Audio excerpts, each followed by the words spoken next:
Halo teman-teman semua, Assalamualaikum warahmatullahi wabarakatuh. Alhamdulillah, nama saya Muhammad Faisal Yahya. Saya dari Ekonomi Islam 2F di Fakultas Ekonomi dan Bisnis Islam di Universitas Islam Negeri Sumatera Utara. Hari ini saya dapat kesempatan untuk menjelaskan materi yaitu tentang pengantar ekonomi mikro yang diajarkan oleh dosen pengampu saya yaitu Bapak Imsar MSI. Baik, saya akan menjelaskan tentang apa sih itu pengantar ekonomi mikro. Baik, sebelum masuk ke apa itu ekonomi mikro, saya akan menjelaskan dulu apa sih pengertian ilmu ekonomi itu. Ya, baik, ilmu ekonomi itu merupakan studi bagaimana manusia secara individu dan berkelompok membuat pilihan dengan sumber daya yang terbatas bisa digunakan untuk kehidupan atau kebutuhan secara maksimal. Itulah pengertian dari ilmu ekonomi. Oke, setelah tadi pengertian ilmu ekonomi, ruang lingkup ilmu ekonomi pun terbagi dua, yaitu yang pertama mikroekonomi dan yang kedua makroekonomi. Baik, saya akan menjelaskan tentang apa itu mikroekonomi. Yang pertama mikroekonomi, seperti namanya mikro. Mikro itu artinya kecil. Jadi mikroekonomi merupakan suatu studi dalam ilmu ekonomi yang menganalisis bagian-bagian terkecil dalam perekonomian. Jadi dia mengambil bagian terkecil dari perekonomian. Contohnya itu seperti dalam rumah tangga. Dan selanjutnya yang kedua tadi itu adalah makroekonomi, seperti namanya makro yang artinya besar. Makroekonomi merupakan kegiatan ekonomi yang menganalisis keseluruhan ekonomi. Itu seperti pemerintah yang memperhatikan seluruh ekonomi yang ada di masyarakatnya. Baik, setelah saya tadi menjelaskan tentang pengertian ilmu ekonomi, terus pengertian mikroekonomi, pengertian makroekonomi, sekarang saya akan menjelaskan bahwa dalam ilmu ekonomi terdapat atau terbagi jadi dua golongan. Yang pertama ada ilmu mikroekonomi dan yang kedua ada ilmu makroekonomi. Jadi saya akan menjelaskan dulu dari aspek analisis ilmu ekonomi mikro. Ilmu ekonomi mikro dari aspek analisisnya terbagi beberapa. Yang pertama itu ada analisa harga atau analisa biaya. Yang kedua itu ada teori penawaran dan permintaan. Yang ketiga itu ada elastisitas. Yang keempat ada model-model pasar. Yang kelima ada teori harga. Dan yang keenam ada teori pasar. Selanjutnya saya akan menjelaskan aspek analisis dari ilmu ekonomi makronya atau yang lebih besarnya gitu kan. Masuk yang pertama itu di aspek analisisnya ada pendapatan nasional, ada kesempatan kerja, ada investasi, ada inflasi dan lain sebagainya gitu. Jadi itulah tadi mungkin penggolongan dari ilmu ekonomi mikro dan ilmu ekonomi makro. Selanjutnya setelah tadi ada penggolongan ilmu ekonomi, setelah penggolongan ilmu ekonomi ada juga dia jenis-jenis dari ilmu ekonomi. Terbagi tiga itu kawan-kawan sekalian.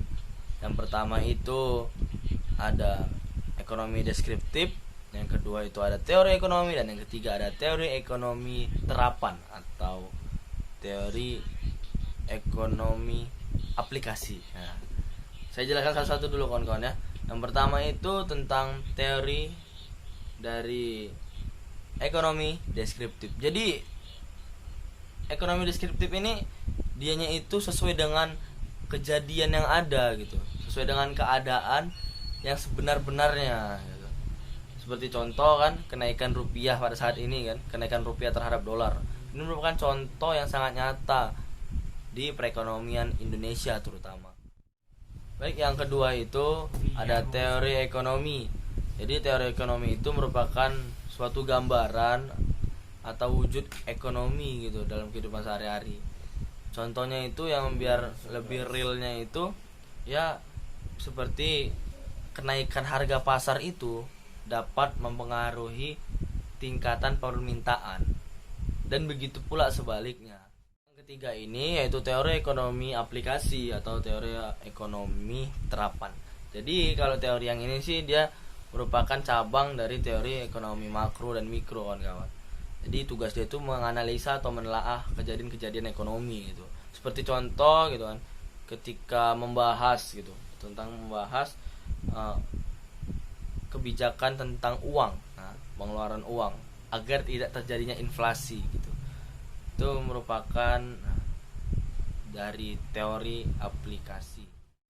Dalam menganalisis teori ekonomi itu terdapat strukturnya, terdapat sifat, ciri, metodenya. Jadi kita tidak boleh asal-asalan dalam menganalisis sesuatu. Jadi kalau dalam teori ekonomi ada beberapa ciri-ciri atau sifat-sifatnya.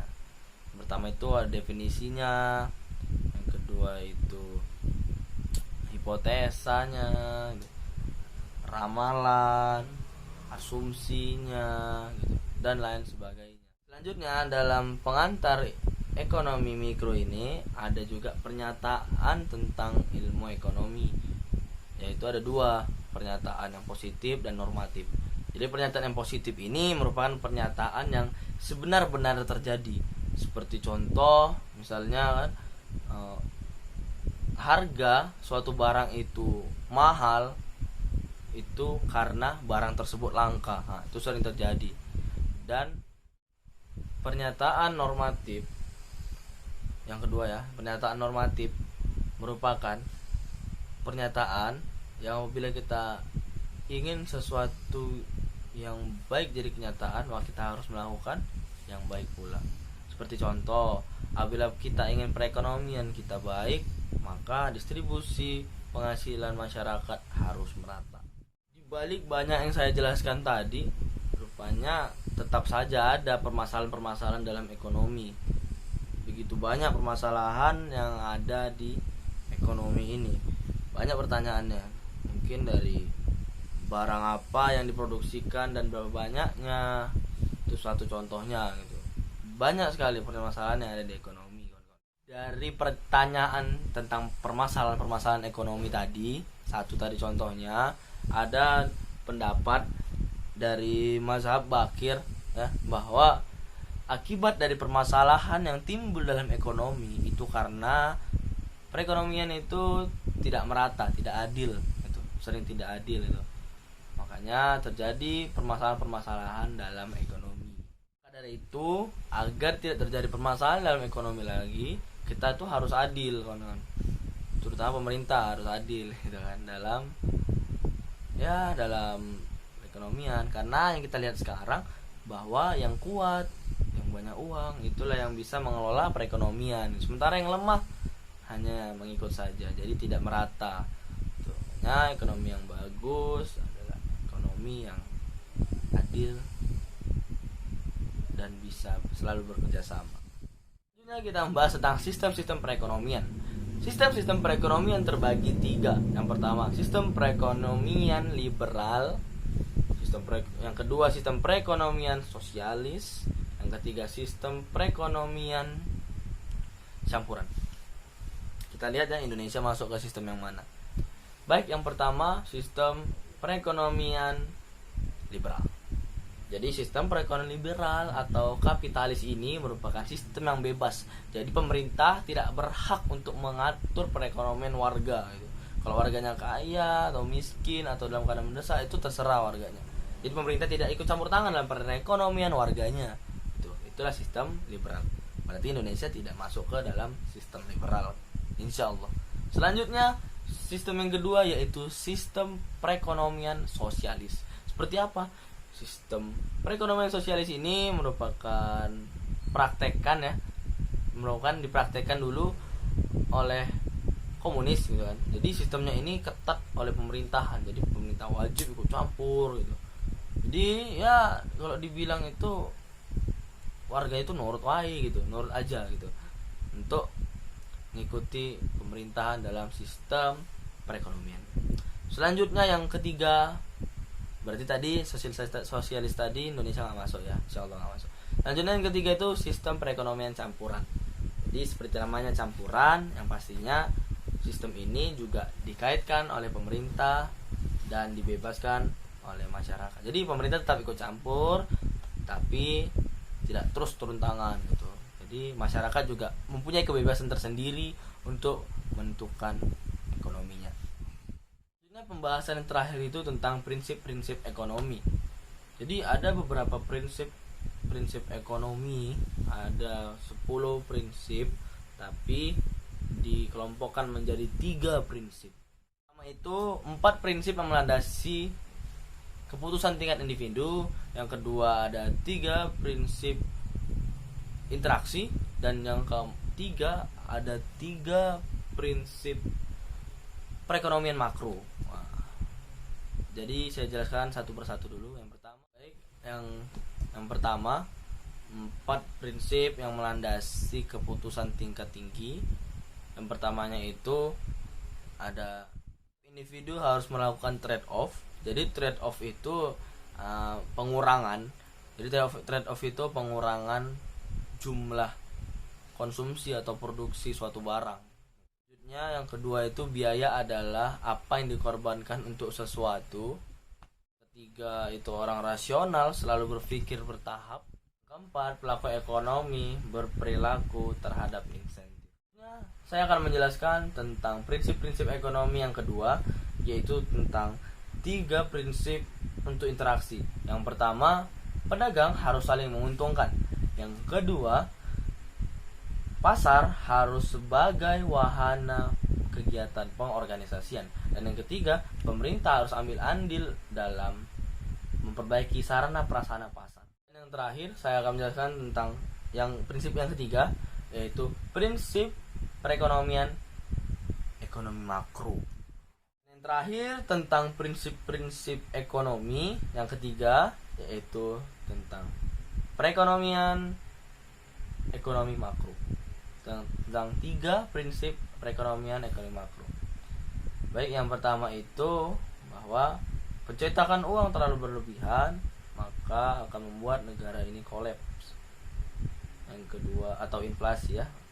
Yang kedua, hidup suatu negara tergantung kepada pemerintah dalam memproduksi barang dan jasa.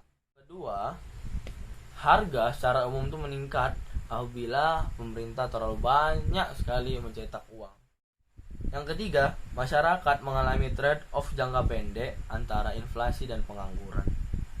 Dan itulah mungkin pembahasan dari pengantar ekonomi mikro yang saya rangkum secara insyaallah jelas, dan semoga teman-teman paham dan materi ini untuk kita pelajari bersama. Dan mohon maaf apabila ada kesalahan kata saya ataupun perbuatan saya yang kurang mengenakan apabila kalian menonton video ini. Dan untuk keselanjutannya, saya berharap kawan-kawan terus dukung channel kami, terus dukung akun kami, terus dukung untuk selalu belajar menjadi lebih baik lagi. Maka dari itu, klik tombol like, comment, and subscribe di bawah ya. Comment, like, and subscribe apabila kalian memang suka. Kalian share ke teman-teman kalian untuk sama-sama belajar menjadi lebih baik lagi. Terima kasih. Bye bye. Assalamualaikum warahmatullahi wabarakatuh.